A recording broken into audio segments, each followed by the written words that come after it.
What is up, Kingdom Builders? I just had an amazing call, and I wanted to take you behind the scenes a little bit about how we launch Kingdom businesses using the best systems and technology and thinking for where we are in the world today with the tools we have in the world today. And so I just had a call with a friend of mine, and I actually helped him build a multi-million-dollar business. And way back when we first got started working together, one of his greatest challenges was delegation. And it's a common thing when somebody's moving from the solo entrepreneur stage to building a team. And I built 5-7-figure businesses all from scratch, in a handful of 6-figure businesses in different markets and with different business models. And when he was going through this learning curve, I spotted it a mile away. And I was talking to him today, and I'm encouraging him to be a coach, because he's just got a heart for the kingdom. He's got a heart for Christians. He's got a heart to serve. And he's just an incredible coach. He's just an incredible human, and he's got a lot to share. But he's been resistant with starting a new business model, as we all are. And so we were talking about this, and I'm like, okay, dude. I'm like, he's running his current business. I'm like, let's say that you sell the business, because he's building to sell the business. I say, let's say you sell the business for $20 million, $30 million. I say you're all totally covered. You have no financial concerns. Your family's taken care of, your kids are taken care of, your grandkids are taken care of. I said, what would you want to do in the kingdom? What impact would you want to make? And he thought about it, and I was like basically just prompting him, and he's talking about some things. I'm like, okay, you want to be working with people? I said, do you want to be working with a lot of people, like horizontally, or do you want to be working with a handful of people deeply, vertically? And so he's talking about it. And I'm just asking him questions and kind of unpacking his heart. And so I said, okay, so if you could wave a magic wand, what's one of the biggest things that you learned that really helped you, that was like a leverage point, a leverage pinnacle lesson? And he said, it's delegation. And I said, yeah. I said, you had a hard time with that. He goes, yeah. He goes, and I forgot this. He goes, yeah, I didn't really take it serious until you laughed at me. And the story was, he was, it's funny as heck. We were building a brand that required, it was an e-commerce brand. So there was a lot of processing and fulfillment work. And I just saw the writing on the wall. I'm like, dude, you got to hire a VA, man. You got to hire a VA. And so his schedule got filled wall to wall with processing. And then he filled his wife's schedule wall to wall with processing. So we had such a flow through of orders that they were working about 100. Two of them were working about 100 hours a week fulfilling orders. And so we had a coaching session, and he told me what was going on. He said, dude, I'm getting burnt out. I don't know what to do. My wife and I are starting to argue. He says, this sucks. And I busted out laughing at him. I'm like, dude, you're not listening. I'm like, keep banging your head against the wall. Just tell me when you're ready to listen. He goes, I'm ready to listen, Paul. So within 2 weeks, we got it all cleaned up. And he's like, yeah, dude, I should have listened sooner. And so anyway, today he was reflecting on that lesson. He says, I really want to help solo entrepreneurs learn how to delegate, so they can, start to work with a team, and they can have work being done that they're not driving. They can free up their mind. They can, delegate to elevate.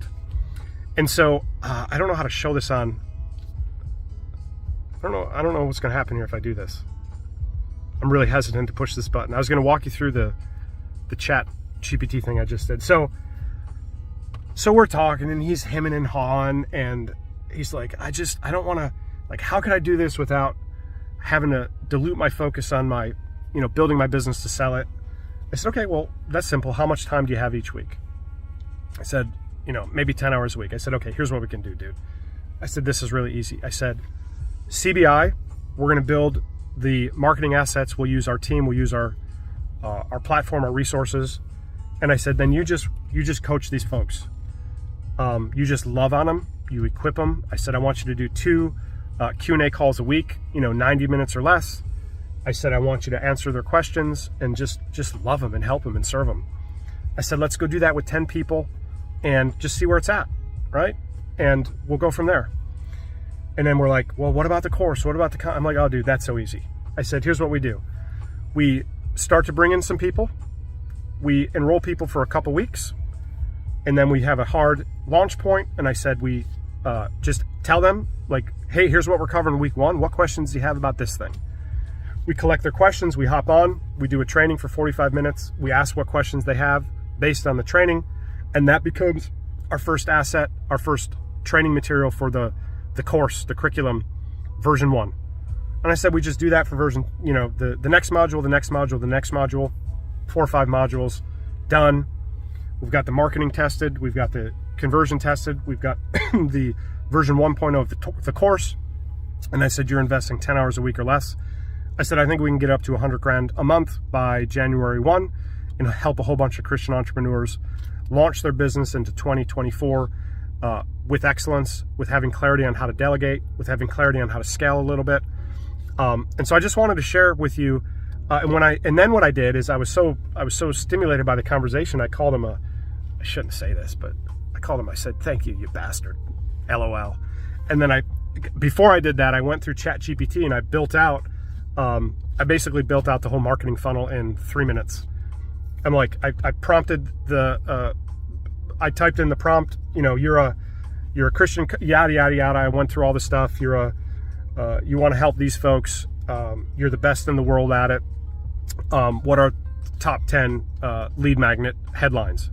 Brrr. I looked at them like, yep, those are good. I said, okay, great. Now go ahead and generate the actual lead magnets. Brrr. I said, you're the best person. I said, generate something that would be free, but they'd be willing to pay $10,000 for. Brrr. Did that. I looked at him like, fantastic. I said, okay, now you're the best Facebook direct response copywriter on planet Earth.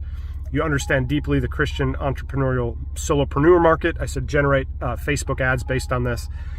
Brrr. Spit it out. And that's when I texted my buddy. I said, dude, you're a bastard. And then I copy pasted all the headlines. I copy pasted all the lead magnets. I copy pasted all of the ads. And I said, all right, buddy. I said, let's go. I said, don't be a tease. I said, we're ready to rock. So I just wanted to show you how fast you can move when you can just think clearly.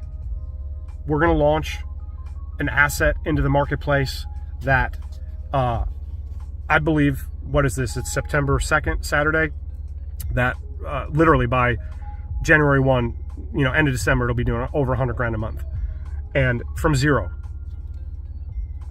And you know how I can say that with confidence?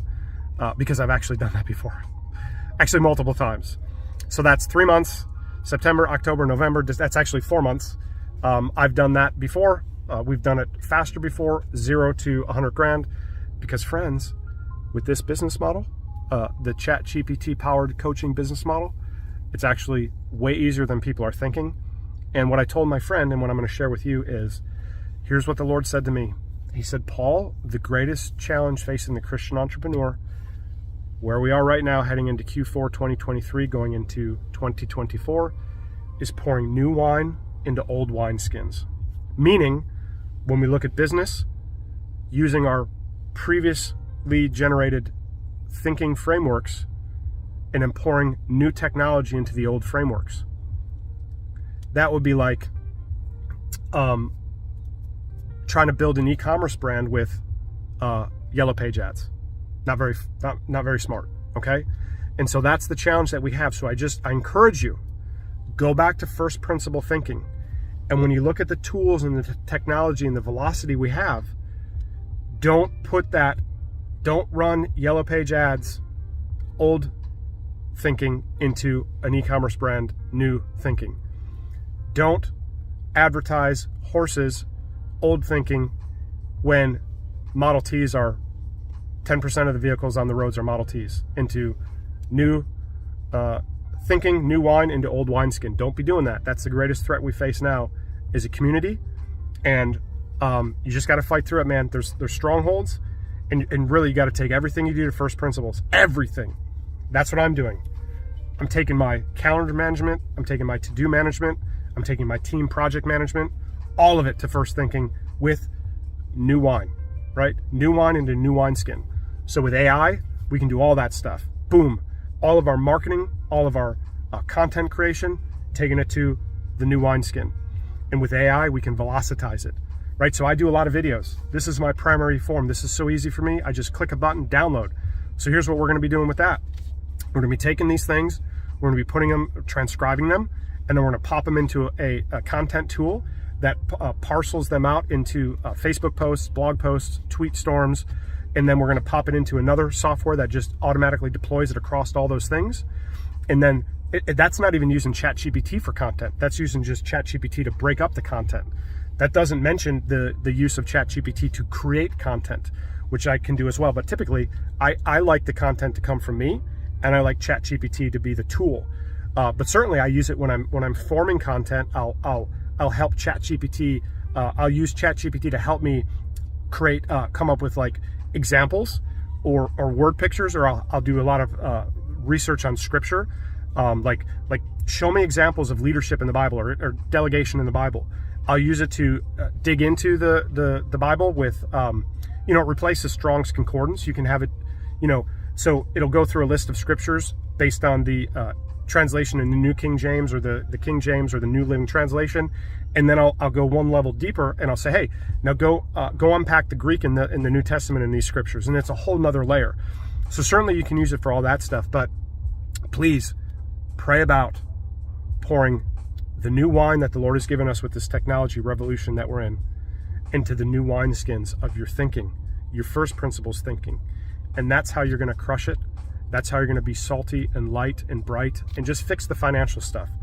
Y'all should not be worrying about money. That should be done. You should be living in freedom so that you can sit down and or drive around in your car listening to music, Christian music. This is I don't even know. This is a playlist I found. It's I think it's chill hop. Yep, chill hop radio, jazz, lo-fi, hip hop, beats to study, relax to. So I'll just drive around, I'll pray, download, pray in the Spirit, and that's what you should be doing. The purpose of a business, a business, according to Brad Sugars, the founder of Action Coaching, a business is a commercially profitable enterprise that operates without you. Without you. If you leave and the business fails, you don't have a business, you just got a high-paying job. So you need to press into that, because that's how you can then delegate to elevate your thinking and where you put your time. And you can get more harvest, more yield, less time. That's the definition of stewardship. So please press in. We are in exciting times. Things you do today can produce such a level of wealth that your grandkids will put portraits of you over their fireplaces in their mansions, and then they'll wrap their Ferrari with Jesus loves you. Okay? That's what we're doing here, y'all. Be blessed.